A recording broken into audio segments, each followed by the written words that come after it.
lingkupiku dengan sayapmu, naungiku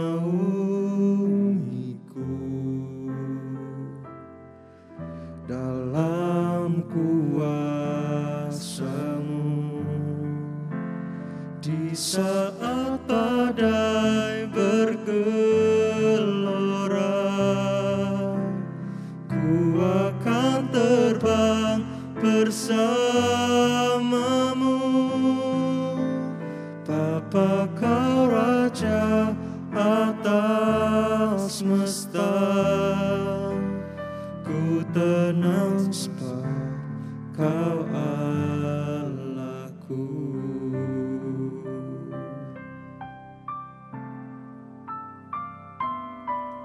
Jiwaku tenang dalam Kristus, lihat kuasa-Nya dalam keheningan. Di saat badai bergelora, ku akan terbang bersama-Mu. Bapa, Kau Raja atas semesta, ku tenang sebab Kau Allahku. Di saat badai bergelora, ku akan terbang bersama-Mu. Bapa, Kau Raja atas semesta, ku tenang sebab Kau Allahku.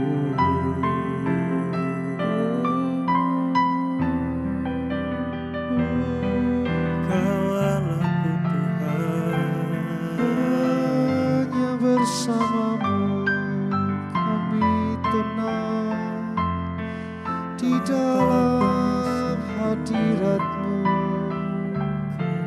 Ada damai sejahtera.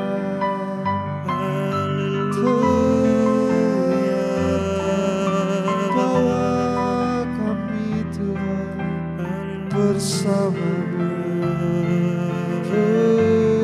bersama-Mu Tuhan. Kekuatan kami di dalam-Mu, di dalam hadirat-Mu. Roh Yesus Tuhan, kuasa-Mu dahsyat, kuasa-Mu luar biasa. Kami memandang hanya kepada Engkau, kepada-Mu Tuhan, karena di dalam Engkau ada kekuatan yang baru. Yesus, Jesus.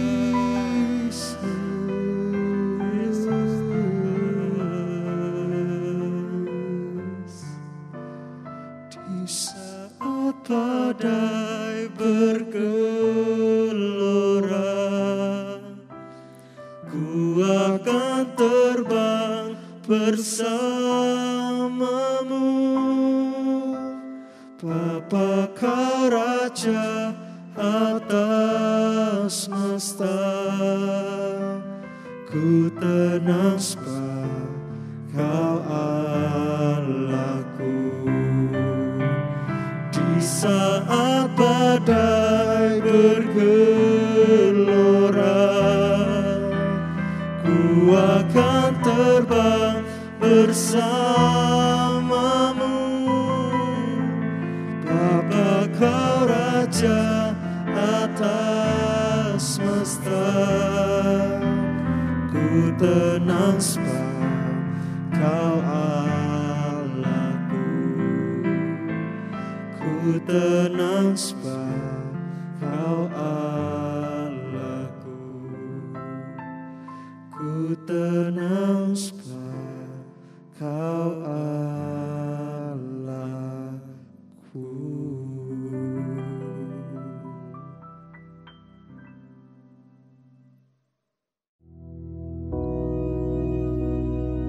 Bapa kami yang di surga, dikuduskanlah namamu, datanglah kerajaan-Mu, jadilah kehendak-Mu di bumi seperti di surga.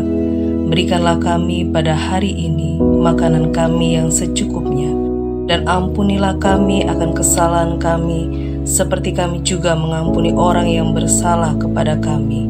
Dan janganlah membawa kami ke dalam pencobaan, tetapi lepaskanlah kami daripada yang jahat.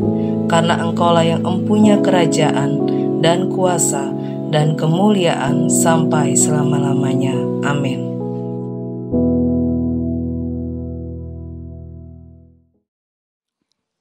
Haleluya, puji nama Tuhan, saudara sekalian.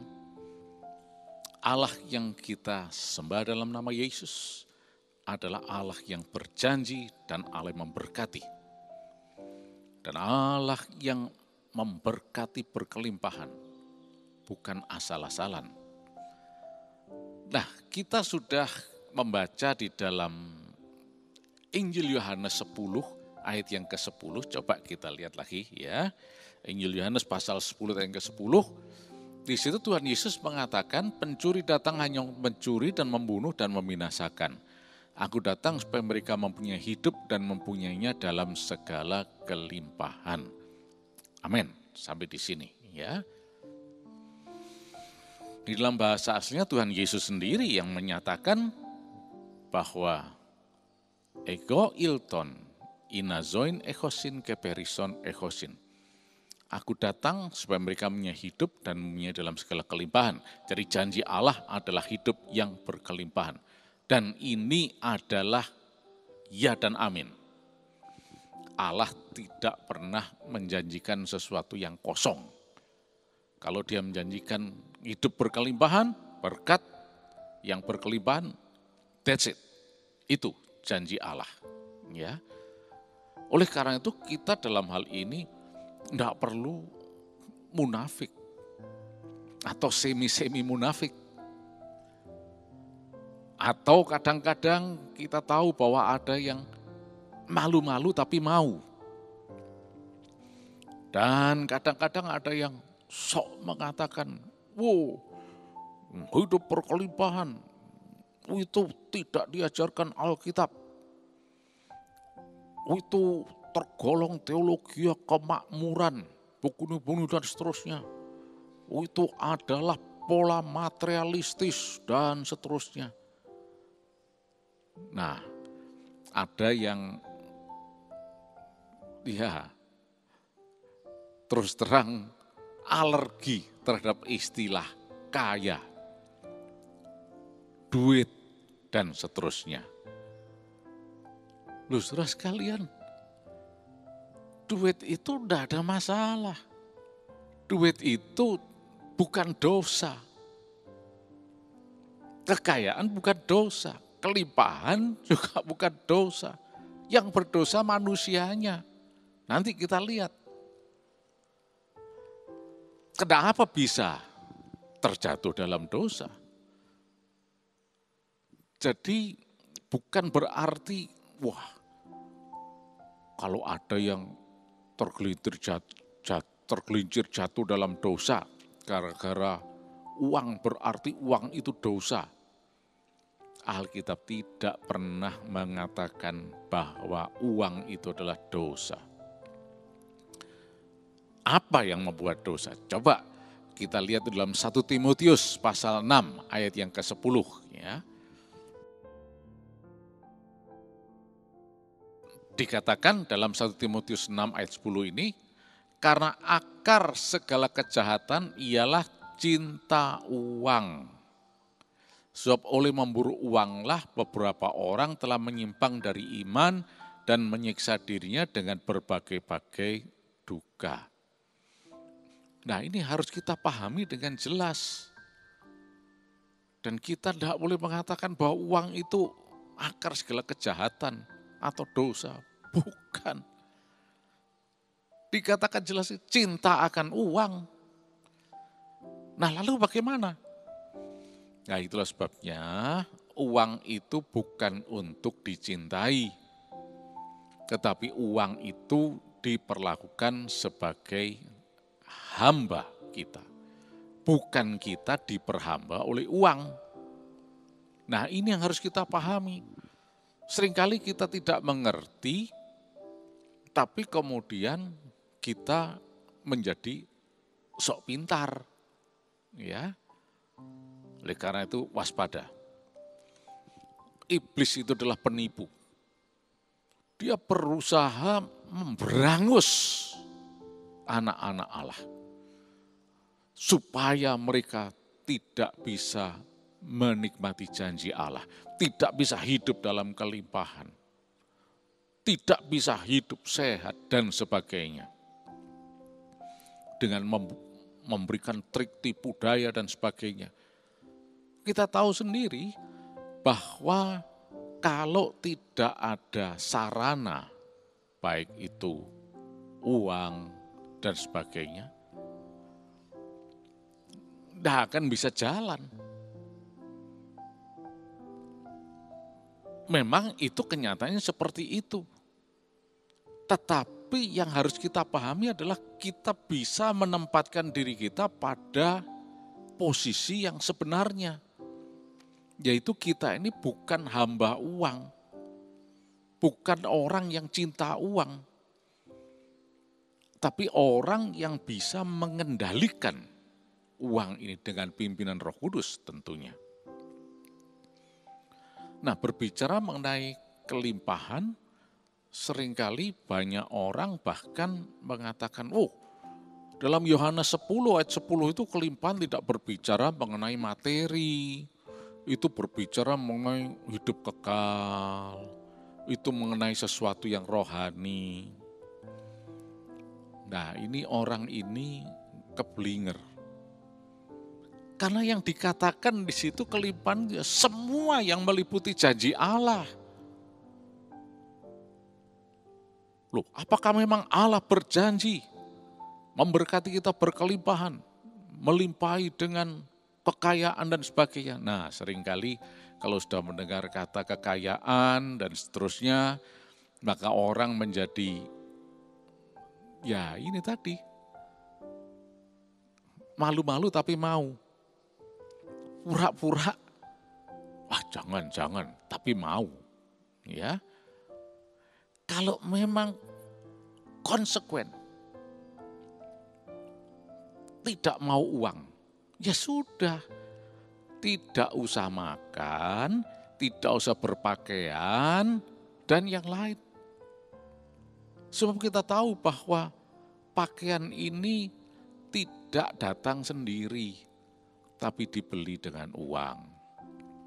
Loh, saya enggak beli kok, saya dikasih orang. Loh, walaupun diberi, yang memberi itu juga beli dengan uang. Saya enggak cari makan kok, saya diberi orang. Loh, apakah memang makanan itu sulapan? Tiba-tiba muncul begitu saja?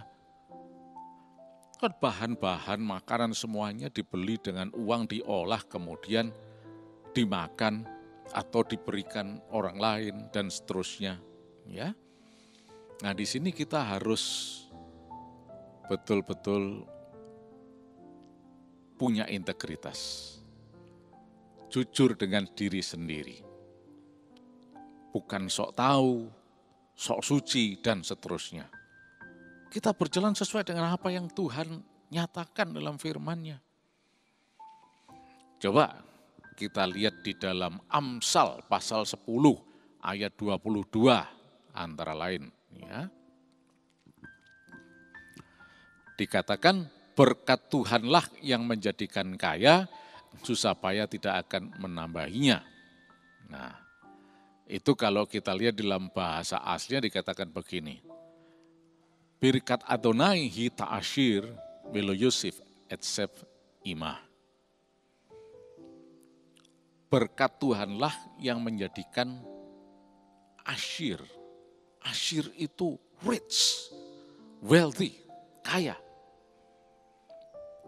Ta'ashir itu bentuk he feel ya, to cause to be rich, kaya.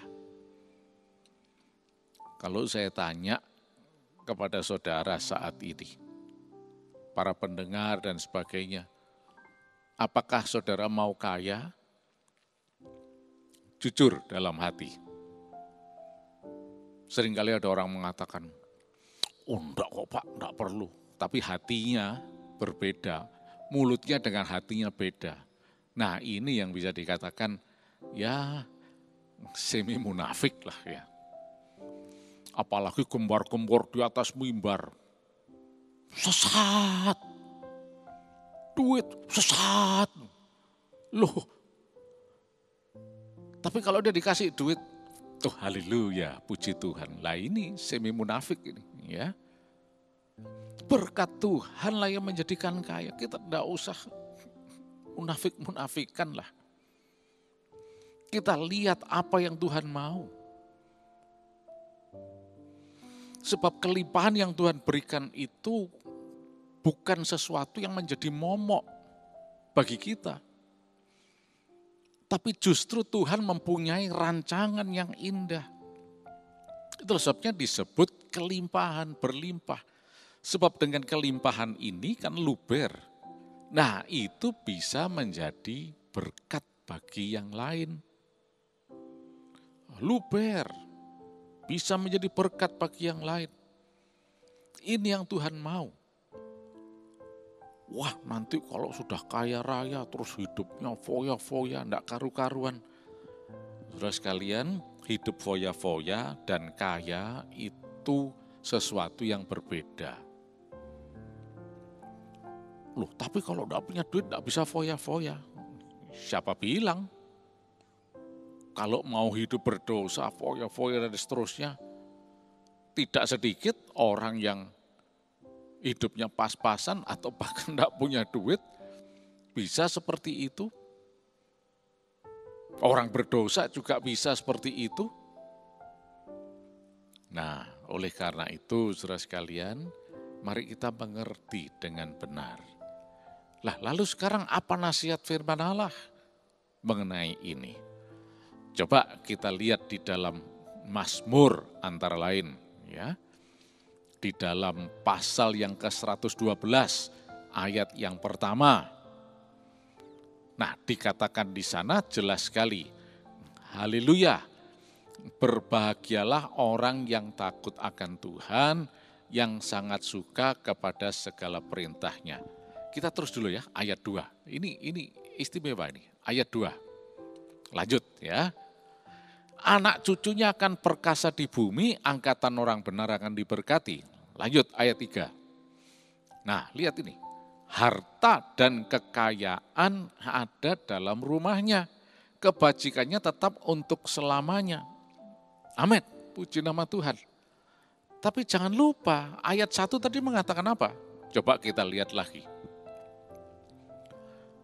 Berbahagialah orang yang takut akan Tuhan. Nah ini. Dan suka kepada segala perintahnya. Jadi diberkati, kelimpahan, kaya dan sebagainya. Itu tidak ada masalah. Karena memang ini janji Tuhan. Kita terima janjinya.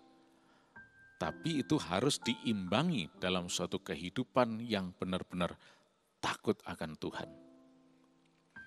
Dan selalu mencintai firman Allah.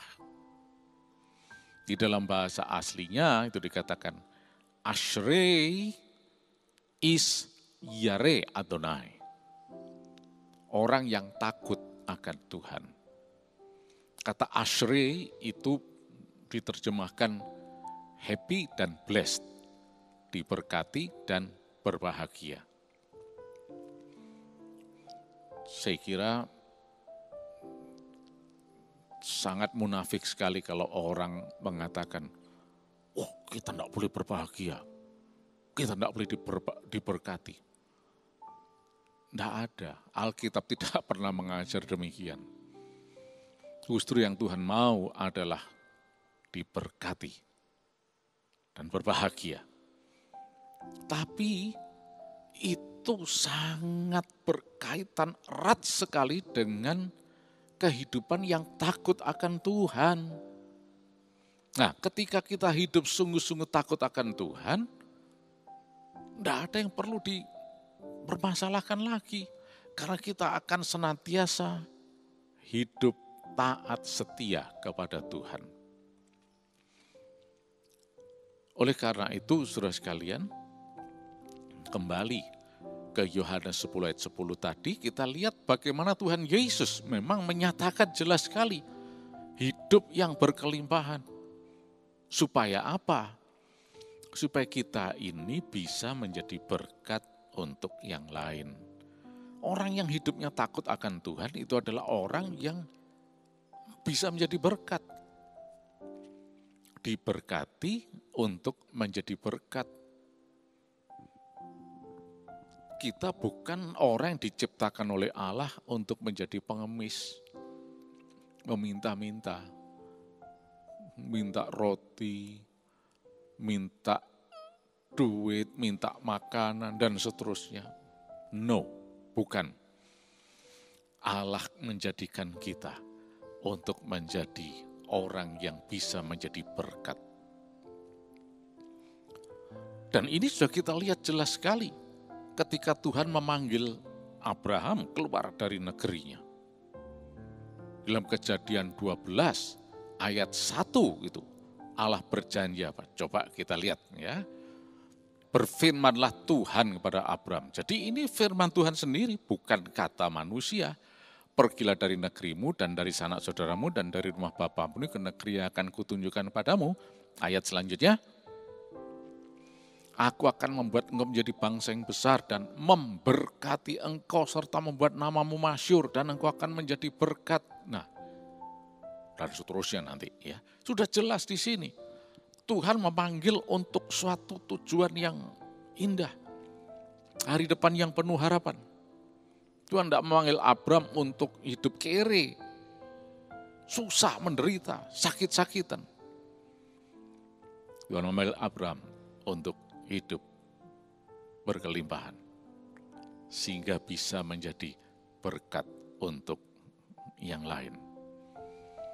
Nah, jadi saudara sekalian, mari saat ini biarlah tidak ada lagi kamus kata seperti munafik lah, semi munafik lah, dan sebagainya yang menjadi label kita. Hanya gara-gara kita sok tahu saja. Oh, gak boleh berkelimpahan, dan seterusnya. Ini janji Allah. Dan kita juga tidak usah sok pintar dengan mengatakan, oh itu Tuhan Yesus tidak pernah menjanjikan kelimpahan materi. Apa yang Yesus katakan perison itu meliputi semua janji Allah. Baik dengan materi, spiritual, dan sebagainya. Memang berkelimpahan secara rohani, amin. Berkelimpahan secara jasmani juga, amin. Secara logis saja, coba kita bayangkan, bisakah kita menjadi berkat bagi orang lain, atau bisa mengajar orang lain, atau bisa mengabarkan kabar sukacita, atau menginjil kepada orang lain, sementara kita ini udah lumpuh, kanker, dan sebagainya. Tidak mungkin selang-selang ditempelkan di hidung, di segala macam yang bisa ditempeli selang, ya infus segala macam. Terus kita mengatakan, hei saudara-saudara, Mari kita percaya Yesus. Ya, ini sesuatu yang gak masuk akal. Tuhan menghendaki kita itu sehat, supaya kita bisa memberitakan kebesarannya. Bahkan bisa menjadi saluran kuasa Allah, menumpangkan tangan atas orang sakit dan orang itu disembuhkan. Nanti ada orang menyembuhkan, mendoakan orang sakit dan sembuh, dikritik. Nah, ini orang yang, ya kalau tidak mau dikatakan munafik ya, semi munafik lah. Itu perintah Allah, tumpangkan tangan atas orang sakit dan orang itu disembuhkan. Kalau tidak sembuh gimana? Yang menyembuhkan bukan kita, Tuhan Yesus penyembuhnya. Tuhan Yesus penyembuhnya. Jadi sembuh tidak sembuh bukan urusan kita. Urusan kita, bagian kita adalah menjadi berkat, melayani. Bagian Tuhan adalah menyatakan kuasa, mujizatnya. Oleh karena itu, saudara sekalian, mari kita sungguh-sungguh percaya dan berpegang pada janji Allah. Yesus datang memberikan kehidupan yang berkelimpahan, berkemenangan, sehat, dan hari depan yang penuh harapan. Di dalam nama Tuhan Yesus Kristus, terjadilah itu. Mari kita berdoa. Terima kasih Yesus. Kami terima janji-Mu Tuhan. Sepanjang hari ini kami diberkati, sehat, berkemenangan. Nama Yesus dipermuliakan. Dan kuasa darah Yesus melindungi kami. Di dalam nama Yesus Kristus, mujizat terjadi Tuhan. Kami percayakan kuasa-Mu. Terpujilah nama Yesus. Dalam nama Yesus Kristus. Yang percaya diberkati, mari katakan sama-sama. Amin.